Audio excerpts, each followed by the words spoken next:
All right, now we got people moving around, coming back to Japan. Happy a lot of characters are coming back for this final arc. So now, this map is really out of date, even though it was just released as an extra in Volume 23. So here are the characters who have been in Japan for a while now. And here are the characters who have just joined them this chapter. But who's missing from our roll call? Well, all of the Americans. I guess it would make sense either way.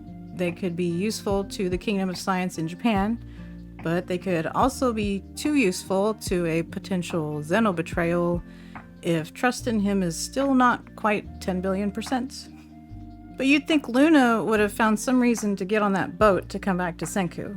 Imagine if they had a cute little moment before he boards the rocket. Any emotions would be one-sided, but I bet he would still say something nice to her. We're also missing Maz and Kirasame. They might have gone straight to Treasure Island instead. And Homura. Will there be a cute little reunion with her and Hyoga too? Even the manga artist, he's from Japan. Maybe he found a living in Corn City without stressful deadlines. At some point, they might confirm where they are, if they stayed behind or they came but just weren't shown yet. So until then, let's just move on, shall we? This Byakuya flashback was pretty much expected. You can't have astronaut training without a callback to one of Byakuya's most iconic moments. Senku having his hair down makes it even more special, not just because that's only about the third time his hair's been shown that way, but it makes him look even more like his father. So he's inspired to give it his best and not drown. It's good to see that even this late in the story, there's still times to remember Byakuya. The last one was pretty recent, when they finally had rice. And it would be fair to expect another memory of him when Senku reaches space. So moving to the astronaut selection, we have a lot of fighters competing for warrior. Kohaku's the one chosen, a big surprise to most fans who expected Tsukasa. Tsukasa tested her himself, perhaps an order from Zeno to help decide between the two. And Tsukasa basically said they're equal, but she's lighter and more agile. Is this a good enough reasoning to say she's more fitting for the mission, do you think? By the way, how much lighter is she actually? You want to guess? Is 99 kilograms versus her 52 kilograms, almost half his weight. He refers to the time that they first met when Kohaku attacked him. Another quick flashback in this chapter. His first thought at that time was that she was so good he would have known about her as a martial arts athlete. And so he realized then she wasn't from modern times, and she's only improved from there.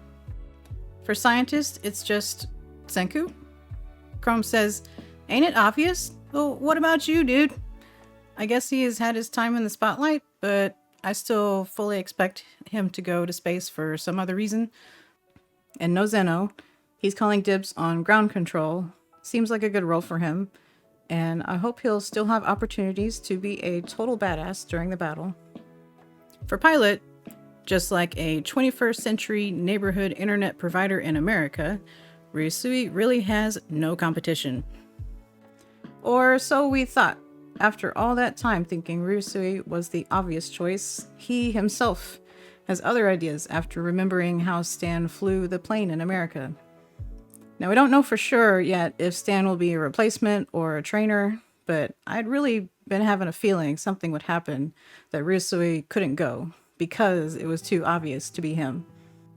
We have a poll on our Twitter going right now asking, what do you think is the purpose of reviving Stan?